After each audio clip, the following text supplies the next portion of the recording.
En 1690, l'académicien français Antoine Furetière publie son dictionnaire universel. À l'intérieur figure une série d'expressions employées dans le domaine médical, dont une qui a particulièrement retenu mon attention au soir de la 7e victoire en carrière de Charles Leclerc. On y apprend en effet que, selon les médecins de l'époque, refermer une plaie sans précaution préalable revenait, je cite, à faire entrer le loup dans la bergerie. Depuis, l'analogie clinique s'est transformée en un proverbe populaire, traversant les siècles, jusqu'à faire écho au Grand Prix d'Italie 2024 que nous avons vécu. Et voici pourquoi.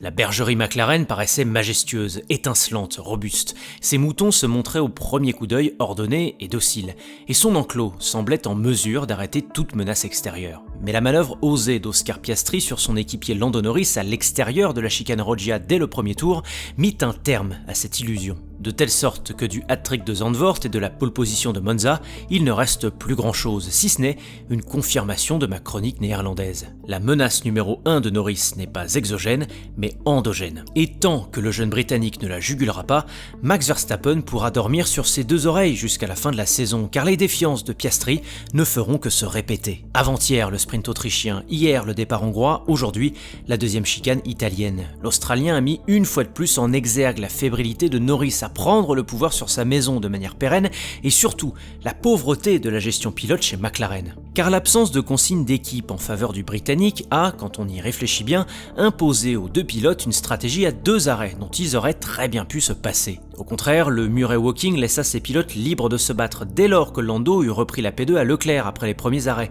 et ça n'a pas loupé. Lui comme Oscar s'échangèrent dès lors des meilleurs tours en course à la pelle entre les boucles 23 et 33 au mépris de la préservation de leurs pneus durs, rendant inenvisageable l'arrêt unique tout en laissant autant d'opportunités pour les autres belligérants. Alors oui, la bergerie semblait impénétrable à première vue, et elle l'aurait été si deux de ses moutons ne s'étaient pas chamaillés et surtout si les bergers qui en ont la responsabilité avaient su les tenir. Dans ce cas, pourquoi l'écurie McLaren semble si mal managée, particulièrement lorsqu'il s'agit de donner à Norris la primauté? Est-ce parce qu'Andrea Stella et ses hommes tentent encore d'assimiler un retour aux avant-postes aussi brutal qu'inattendu? Est-ce la crainte de devoir gérer deux fortes têtes? Ou bien au fond, tout au fond, est-ce le pressentiment que Norris ne pourra pas rattraper Verstappen ou que pire, il n'est pas le bon cheval sur lequel miser à l'avenir? McLaren doit trouver les réponses à ces questions et en tirer les bonnes conclusions, car sans gestion rigoureuse de son troupeau, le loup entrera dans la bergerie, si ce n'est pas déjà fait.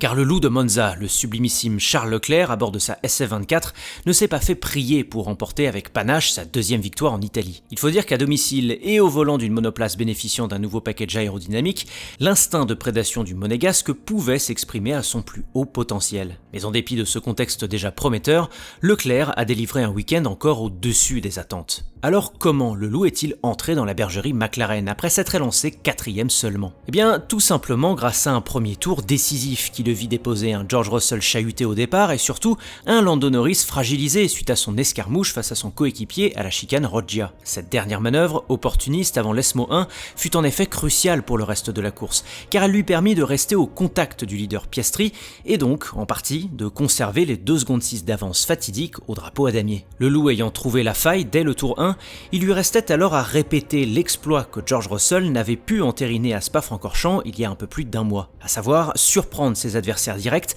par une stratégie à un seul arrêt, folle au vu de l'abrasivité du nouveau tarmac italien, mais réaliste au vu de l'efficacité de la SF24 en long relais. Ou plus précisément, une stratégie à 2 arrêts rebasculés en un seul, proposée par le pilote lui-même et conceptualisée par un muret de stratèges plus sain que jamais. À partir de cela, les hommes de McLaren eurent beau aider Ferrari en s'imposant inutilement un second passage par les stands, rien n'y a fait. Les 38 tours de gestion pneumatique offerts par Charles Leclerc relèvent du pur chef-d'œuvre. Il n'y a qu'à regarder la constance des chronos, la douceur du pilotage, notamment à la parabolique, et la comparaison face à un Carlos Sainz soumis à la même stratégie malgré des pneus 10 tours plus frais, pour se rendre compte que le loup Leclerc n'a pas seulement fait du tort à la bergerie Papaye. Car au-delà des magnifiques images d'une foule rouge passion s'étendant à perte de vue, au-delà du retentissement de l'hymne italien à domicile, au-delà de la liesse ambiante, on ne le rappellera jamais assez. Gagner à Monza n'est pas seulement un trophée symbolique, c'est un message politique. Après un début d'été franchement raté pour tout un tas de raisons mêlant lenteur de machinerie,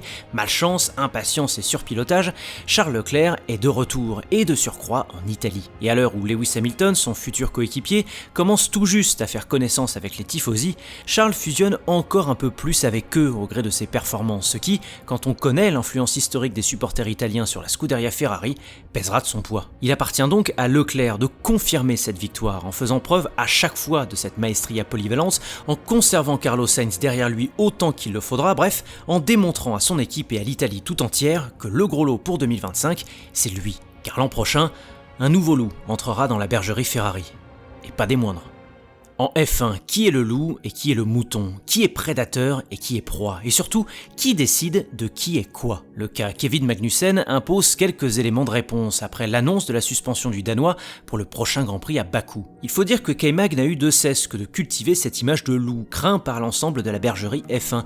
En témoignent des comportements en piste délictueux en Arabie Saoudite, en Chine ou encore à Miami, pour ne citer que les derniers exemples dommageables à son permis à points. Toujours est-il que Monza fut fatal à la superlicence du pilote Haas, après une nouvelle friction avec Pierre Gasly à la deuxième chicane. Et pourtant, alors que son coéquipier Nico Hülkenberg s'enfonçait dans une prestation chaotique, Magnussen s'illustrait pour une fois par une très belle combativité pour remonter d'une modeste P13 sur la grille à une P9 finale au goût de meilleur des autres. Une performance démontrant la bonne tenue de sa VF24 en conditions de course cette année, au beau milieu de solides prétendants au point tels que Fernando Alonso sur Aston Martin ou Alex Albon sur Williams. Mais qu'importe, la pénalité et la suspension qui va avec furent prononcées, même si elles interrogent. Car la manœuvre du Danois au virage 4, quoique tout trou bloqué, méritait-elle 10 secondes en plus et 2 points de permis retirés? Voilà qui se discute quand on sait que Pierre Gasly, la prétendue victime, n'en a pas fait grand cas et quand surtout on compare cette manœuvre à d'autres, mais qui n'ont pas fait l'objet d'une telle réaction de la part des commissaires sportifs. Le tassage de Daniel Ricciardo au premier tour, lourde conséquence pour la course de Nico Hülkenberg et pénalisé de seulement 5 secondes, en est une illustration. Alors vous me direz, la FIA rétorquera qu'elle ne juge que l'action elle-même et non sa conséquence, même si elle fait précisément l'inverse depuis des années. C'est donc à n'y rien comprendre. Cette suspension, qui transforme le prédateur présumé en une brebis galeuse, ne changera pas la donne pour ce pilote crépusculaire. Mais elle impose tout de même à la réflexion. Le loup dans la bergerie F1 est-il vraiment là où on le croit? Ou se présente-t-il sournoisement sous les traits de la FIA, prêt à planter ses crocs sur n'importe quel ovin passerait par là? La fédération aura beau nous abreuver de documents officiels justifiant ses actions, c'est malheureusement l'image qu'elle renvoie.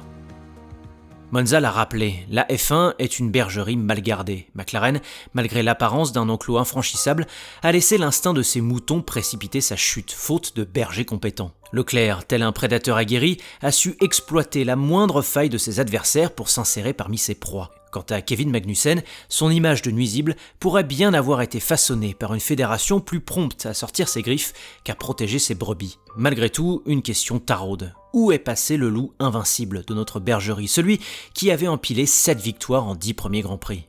De chasseur, Max Verstappen est plus que jamais passé proie, la faute à une RB20 désormais aux abois. Alors le triple champion du monde parviendra-t-il à remonter la chaîne alimentaire? Début de réponse, à Bakou. Merci d'avoir écouté cette chronique, j'espère qu'elle vous aura plu. Je vous laisse me partager vos états d'âme en commentaire. Pour le reste, like, partage, abonnement, clochette, vous savez comment m'aider si vous le souhaitez. Allez, ciao!